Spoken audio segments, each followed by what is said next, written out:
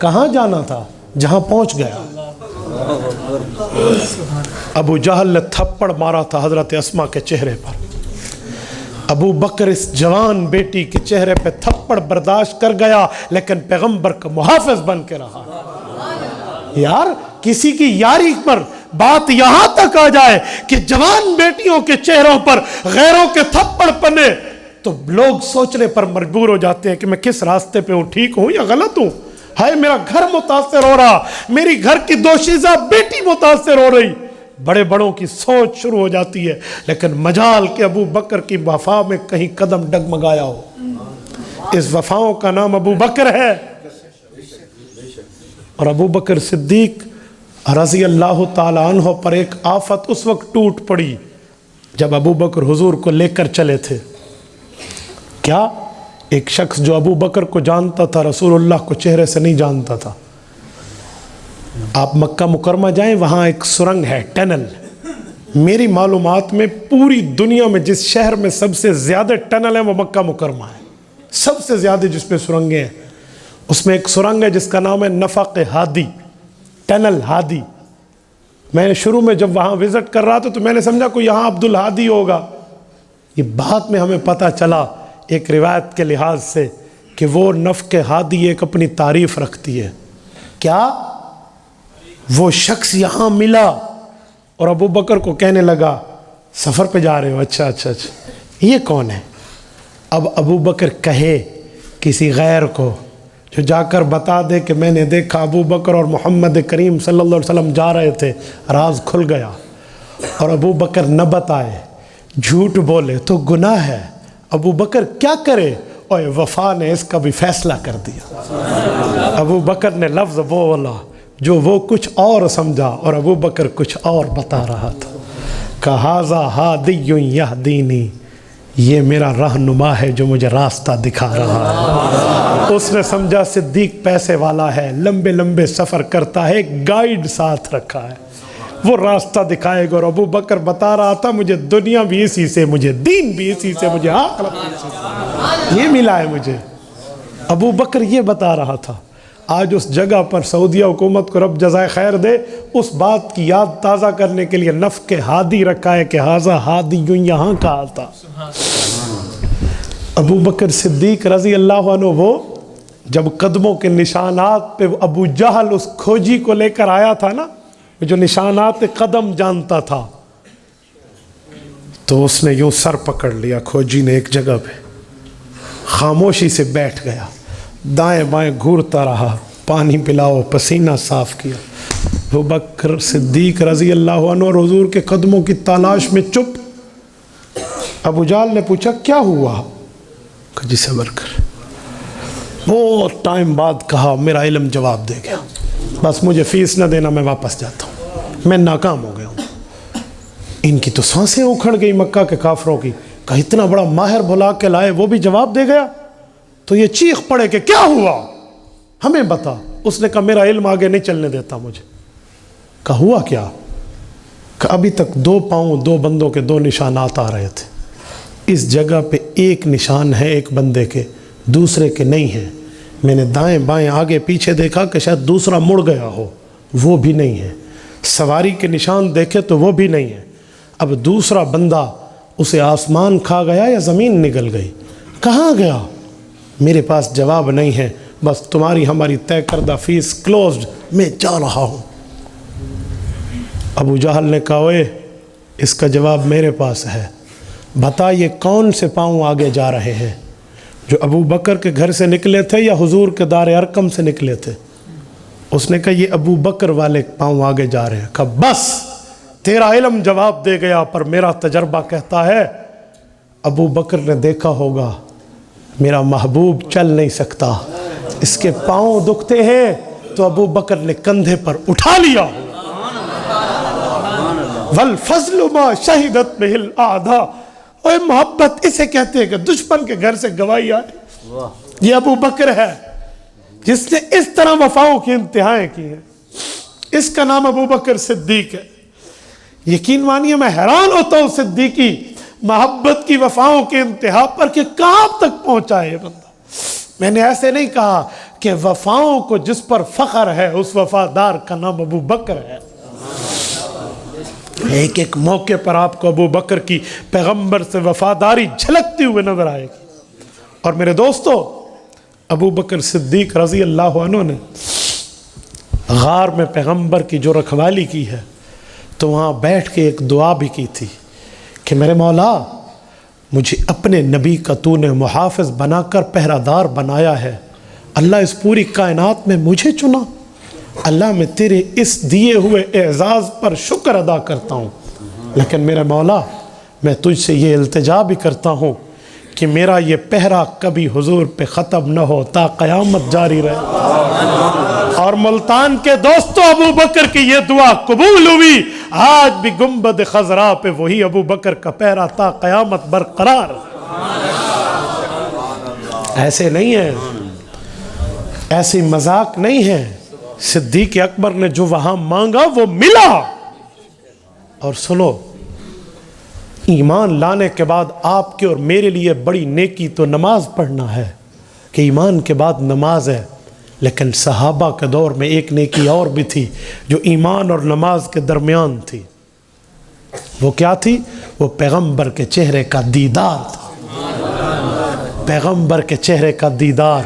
ابو بکر نے یہ دیدار سب سے زیادہ کیا، بلا واسطہ کیا، بلا حجاب کیا، بلا پردہ کیا، بلا شرکت غیرے کیا۔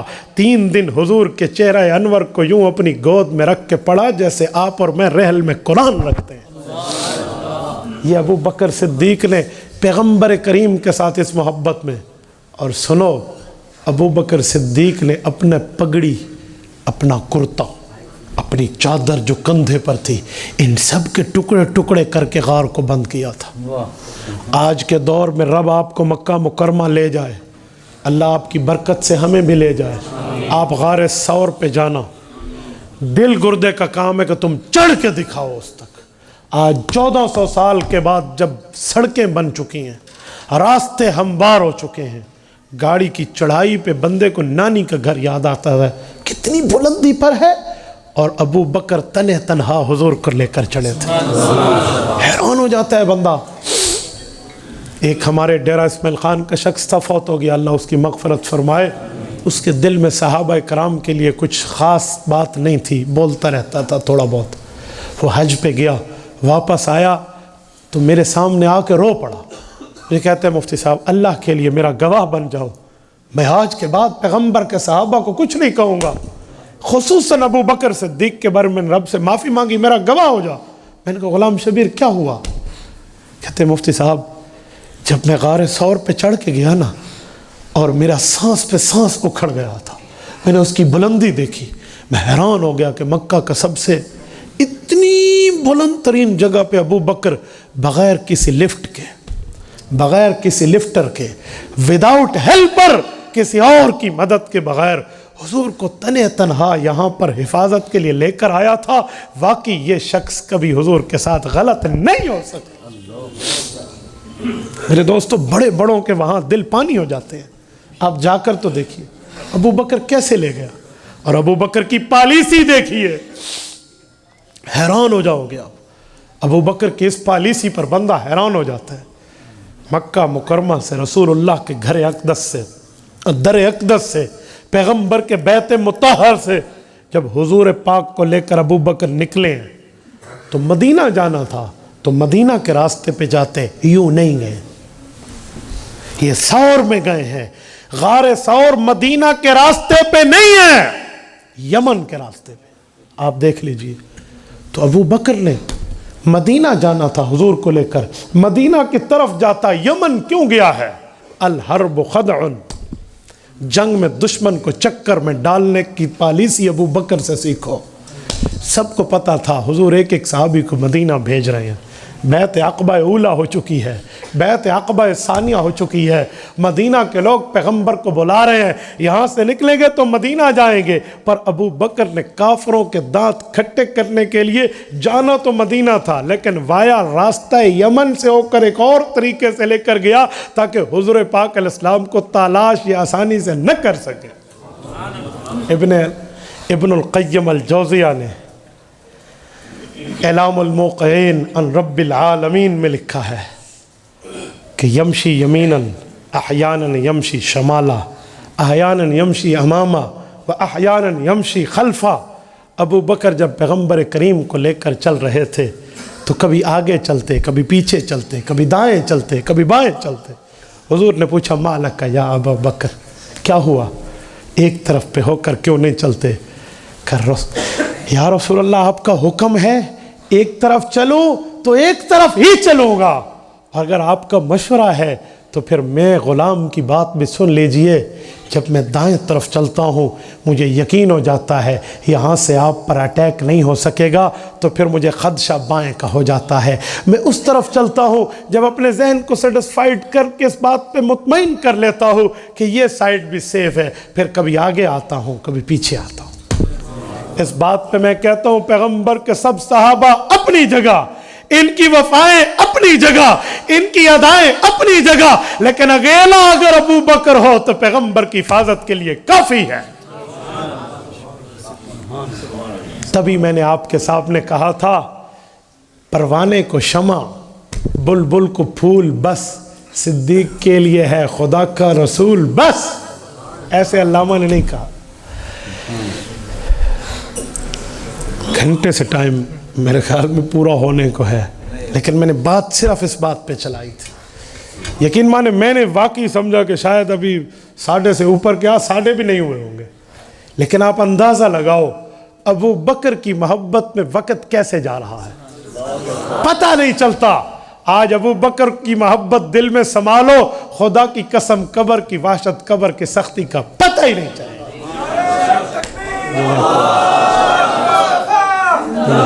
صدیق اکبر تکبیر، مفتی صاحب مصطفیٰ کا ہم سفر ابو بکر، مصطفیٰ کا ہم سفر ابو بکر، تاج و تاج ختم نبوت زندہ باد۔ جب ابو بکر صدیق کے ذکر کرنے پہ بندے کی چاشنی کا عالم یہ ہو، مجھے بتائیں آخرت میں اعزازات کیسے ہوں گے؟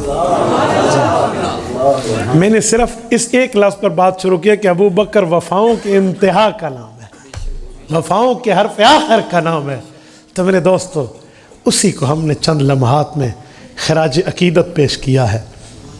یہ مجھے وقت پر بٹھاتے نا، میں تمہیں صدیقی محبت کی چاشنی کے وہ شربت پلاتا تم زندگی یاد رکھتے۔ انہوں نے مجھے بہت لیٹ بٹھایا ہے۔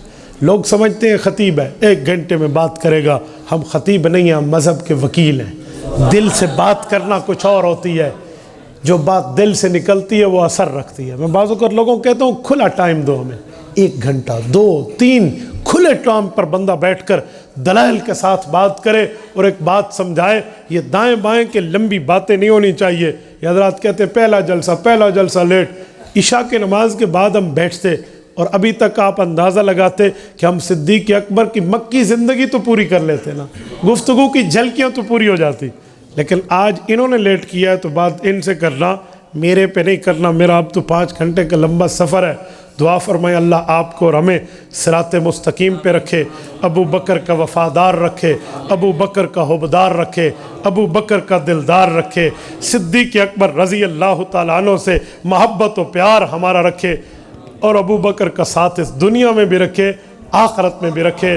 اقول قولی ھذا واستغفر اللہ وآخر دعوانا ان الحمد للہ رب العالمین۔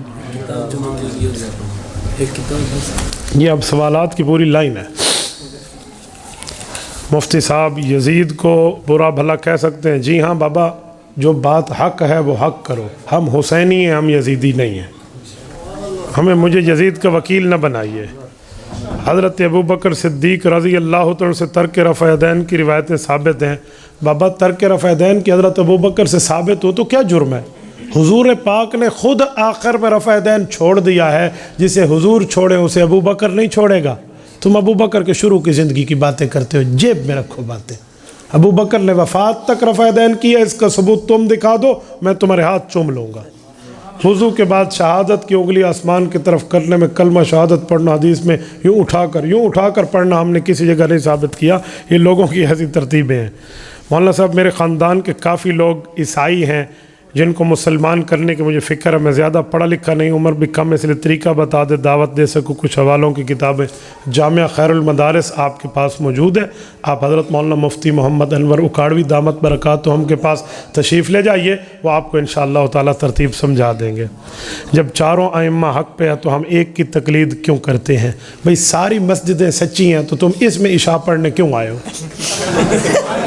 جب ساری سچی ہیں کسی اور میں جاؤ، اس میں کیوں آئے ہو؟ کہتے ہیں وہ مسجدیں چھوٹی ہیں، یہ مسجد بڑی ہے، تو بھائی باقی امام چھوٹے ہیں، ابو حنیفہ بڑے ہیں۔ کچھ لوگ کہتے ہیں بخاری مسلم پڑھو، خود بخاری مسلم پڑھ سکتا کیا؟ ہر کوئی بخاری مسلم پڑھ سکتا ہے؟ اگر پڑھنے کا شوق ہے تو کسی عالم دین کی زیر نگرانی پڑھیں۔ آپ خود اماں جی نہ بڑھیں نا کہ خود ہر چیز خود ہی پڑھنا شروع کر دیں، ڈائریکٹ آٹومیٹک مفتی بننا چاہیں تو یوں نہیں بن سکتا بندہ، علماء کی زیر نگرانی پڑھو تو آپ پڑھ لو گے انشاءاللہ تعالی۔ جزاکم اللہ تعالی۔